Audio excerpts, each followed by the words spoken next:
Hello friends, this is Tarun Kapoor starting a session on most important committees and commissions of India.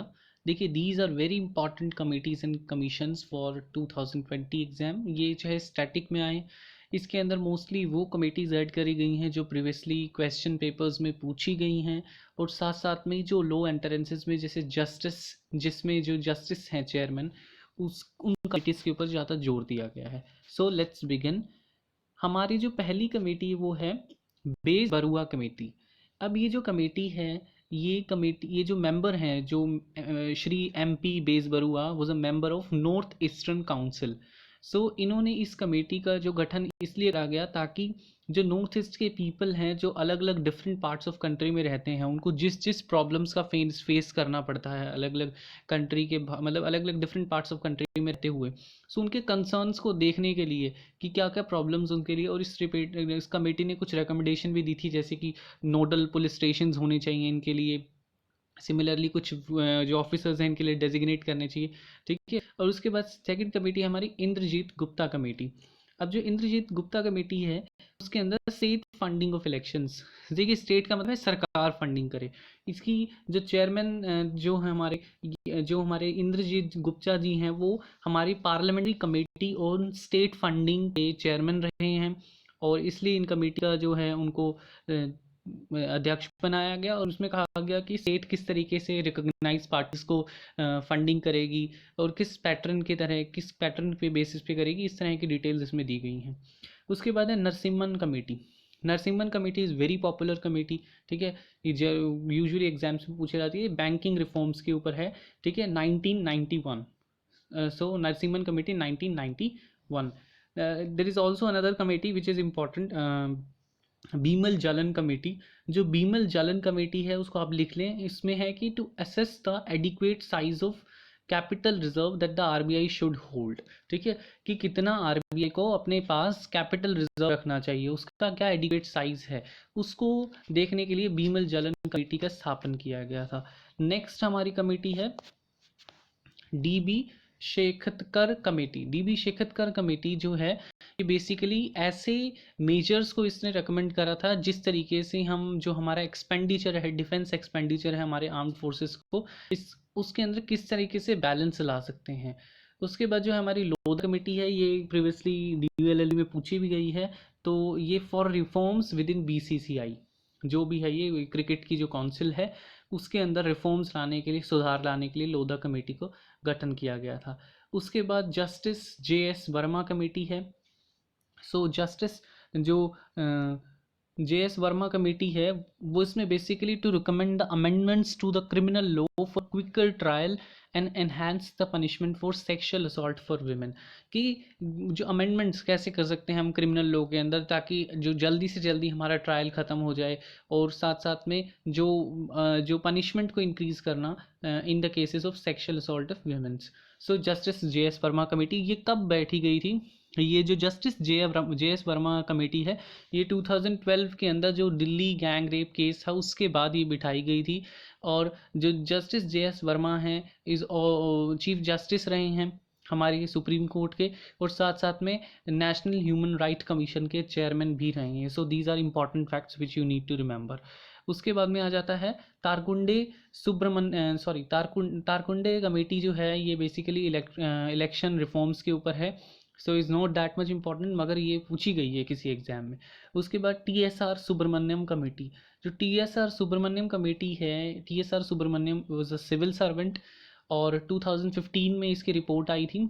Basically इसमें new education policy के ऊपर बात की गई है, तो इसलिए TSR सुब्रमण्यम कमेटी को न्यू एजुकेशन पॉलिसी कमेटी भी कहा जाता है। उसके बाद में आ जाता है जस्टिस राजेंद्र सचर कमेटी।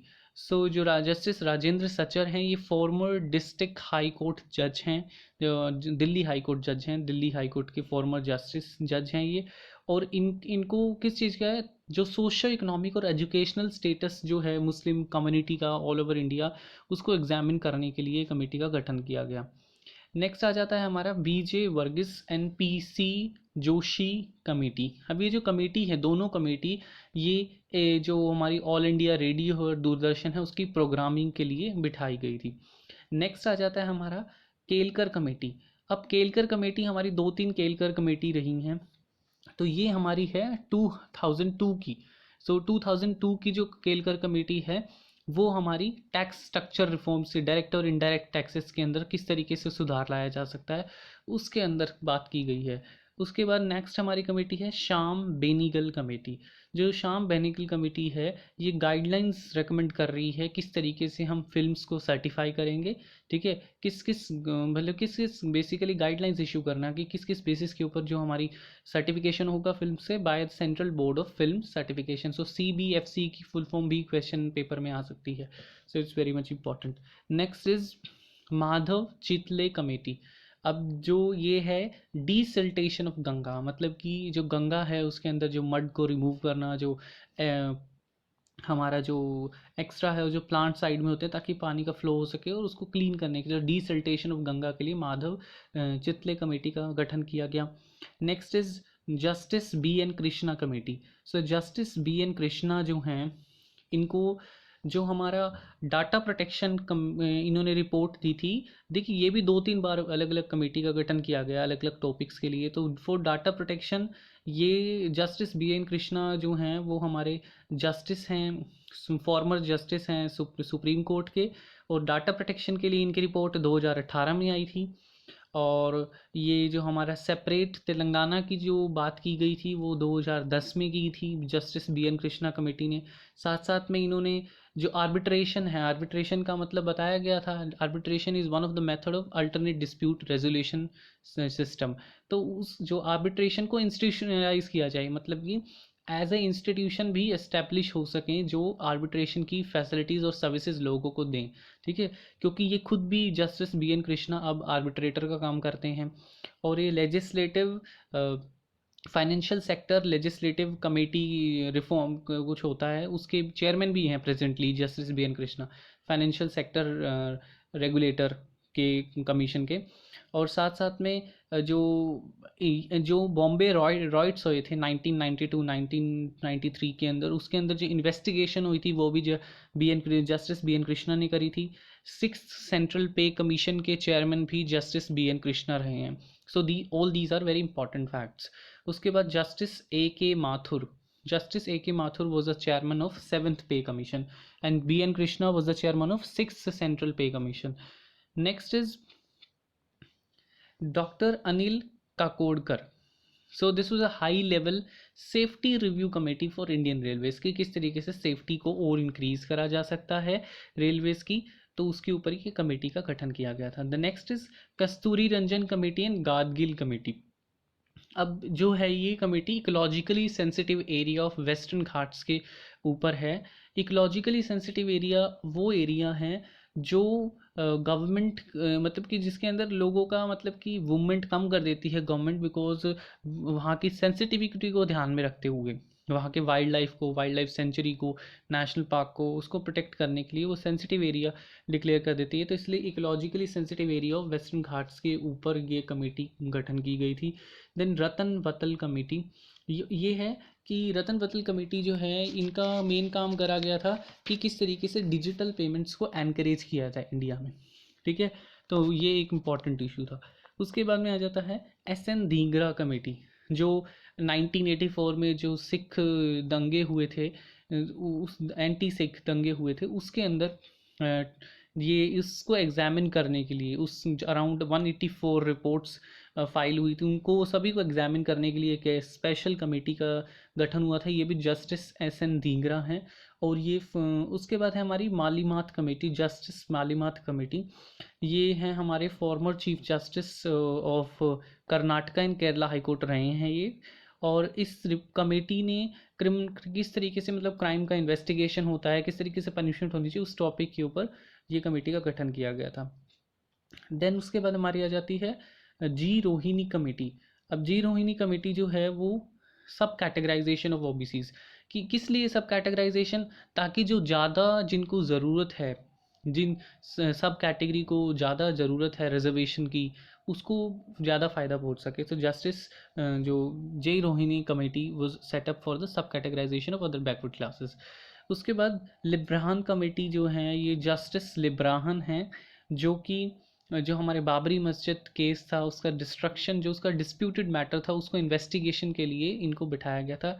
और ये कमेटी है जिसको सब 48 बार अराउंड बार बार रिव्यू करने के लिए अपनी रिपोर्ट्स को कहा गया है। ऐसा क्वेश्चन आ जाए कि किस कमेटी को सबसे ज़्यादा बार गवर्नमेंट ने कहा है, तो ये लिब्रान कमेटी है। उसके बाद बीपी जीवन रेड्डी कमेटी। अब BP Jeevan Reddy committee to review the AFSPA in North Eastern States, ठीक है। तो ये armed forces special power act जो है हमारा, कि जो आर्म्ड फोर्सेस को स्पेशल पावर दे रखी है नॉर्थ ईस्टर्न स्टेट्स के अंदर, उस चीज़ को रिव्यू करने के लिए बीपी जीवन रेड्डी कमेटी का गठन किया गया। ये भी जस्टिस हैं। उसके बाद देबहार कमेटी। देबहार कमेटी जो है वो पर्टिकुलरली वल्नरेबल ट्राइबल ग्रुप्स के स्टेटस को डिटरमाइन करने के लिए बिठाई गई थी। Next is PJ Nayak committee. PJ Nayak committee to evaluate the governance of board of banks, मतलब कि किस तरीके से प्रशासन चलता है बोर्ड ऑफ बैंक्स का, और किस तरीके से बैंक बोर्ड ब्यूरो का इन्होंने रिकमेंडेशन दिया था कि उसको सेटअप करना चाहिए, ठीक है। उसके बाद अभिजीत सेन कमेटी, इन्होंने जो इनका गठन, जो अभिजीत सेन कमेटी है, ये फूड पॉलिसी के लिए इसका गठन किया गया था। अबिद हुसैन कमेटी, ये small scale industries and trade policy reforms के लिए है। उसके बाद में आ जाता है बलवंत राय मेहता कमेटी। देखिए it's very much important question for your LLB कि ये बलवंत राय मेहता कमेटी ने किस चीज़ का रिफॉर्म करा था, पंचायती राज इंस्टीट्यूशंस के लिए। उसके बाद विवेक देबरॉय कमेटी का गठन किया गया था टू रीस्ट्रक्चर रेलवेज, की किस तरीके से इसको रीस्ट्रक्चराइजेशन किया जाए। This is basal committee is also very for banking supervision, ठीक है। अब बेसल जो हमारे रिफॉर्म्स हैं हमने कहाँ से ली हैं, स्विट्जरलैंड से ली हैं, ये क्वेश्चन भी आ सकता है।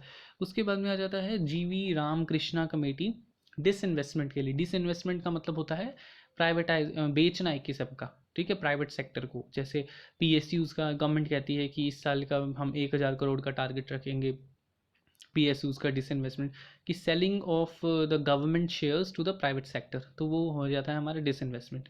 उसके बाद केलकर कमेटी 2015 की, इसके अंदर सबसे पहले पीपीपी सेक्टर की बात की गई है, पब्लिक प्राइवेट पार्टनरशिप की बात की गई है कि उसको कैसे इस असेस करा जाए, उसको किस तरीके से और अच्छा करा जाए इंडिया में। और टैक्स स्ट्रक्चर रिफॉर्म्स की बात भी 2015 की रिपोर्ट में की गई है, मगर जो 2002 की रिपोर्ट है उसमें सिर्फ टैक्स स्ट्रक्चर्स की बात की गई है। Raja Chelliah committee is also talking about tax reforms. उसके बाद Khusro committee is talking about agriculture credit system, कि किस तरीके से जो हम क्रेडिट दे रहे हैं एग्रीकल्चर सेक्टर के अंदर उसको रिफॉर्म्स के अंदर ला सकते हैं, उस टॉपिक पे इसमें बात की गई है। देन सरकारिया कमीशन जो है वो बेसिकली जो सेंटर स्टेट रिलेशंस है उसके ऊपर बात करती है कि किस तरीके से बैलेंस किया जाए पावर का वो। उसके बाद सुरेश तेंदुलकर कमेटी है जिसने पॉवर्टी को एस्टिमेशन की मेथडोलॉजी रेकमेंड करी थी, किस तरीके से पॉवर्टी को हमें मेजर करना चाहिए। उसके बाद में आ जाता है Punchhi commission. Punchhi commission is talking about centre state relations. Then Lokpal search committee is under justice Ranjana Desai, इसको बिठाया गया for recommending the names for Lokpal, ठीक है, कि लोकपाल के नेम्स को सजेस्ट करने के लिए। Then Sushil Modi committee. अब सुशील मोदी जो कमेटी है वो स्पेशली जीएसटी रेवेन्यू में जो कमी आ रही थी पूरी स्टेट्स, उस प्रॉब्लम को देखने के लिए बिठाई गई थी। लास्ट में अब जो आ जाता है हमारा कि राधा कृष्णन कमीशन जो है वो यूजीसी यूनिवर्सिटी ग्रांट कमीशन के गठन के लिए राधा कृष्णन कमीशन। के Santhanam committee is also very much important, establishment of CBI, because CBI जो हमारा सेंट्रल ब्यूरो ऑफ इन्वेस्टिगेशन हमारा पॉलिटी का पार्ट है। देन स्वामीनाथ कमीशन, ये भी वेरी इंपॉर्टेंट है बिकॉज ये प्रॉब्लम्स जो एक फार्मर्स फेस कर रहे थे एग्रीकल्चर सेक्टर्स में उसको देखने के लिए आई थी। उसके बाद में आ जाता है जस्टिस ए.के. माथुर कमीशन, ये 7th पे कमीशन के हमारे, ये हमने पहले डिस्कस भी करा है। धारिया कमेटी, ये पब्लिक डिस्ट्रीब्यूशन सिस्टम के ऊपर कमेटी बिठाई गई थी।